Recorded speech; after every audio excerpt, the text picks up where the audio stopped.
So ayan, papalitan natin siyang brake pad. Dito ipapalitan natin. Ayan. Rear naman yung papalitan natin. Ngayon, ito kailangan yung tanggalin to. Star yung gagamitin nyo. So ayan, ito yun. So ito yung isa, dalawa yan. So ito kailangan nyo nandun tanggalin. Iwagan to. Para mamaya, pag ikakabit natin yung brake pad. Kasi, binalik ko na lang to eh. Binalik ko kasi hindi ko siya nabuksan doon na matigas at ulang kakapitan. So ito, kailangan natin itong tanggalin, luwagan. Ayan. Pag maluwag na yan, saan natin tanggalin ulit ito.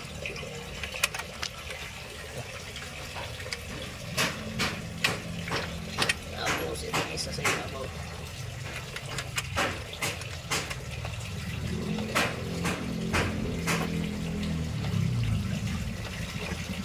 So ayan, tanggalin na.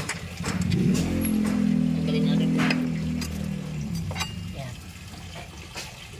Ayan, kung makikita nyo, wala na. Ubos na yung ating brake pad. Kaya sumasayad na siya dito. Buti hindi siya nagkaroon ng buka. Ayan, tara, tanggalin na natin ito. So ito yung niluwagan natin kanina. Kaya kailangan nyo siyang tanggalin para ma-remove nito. Ito.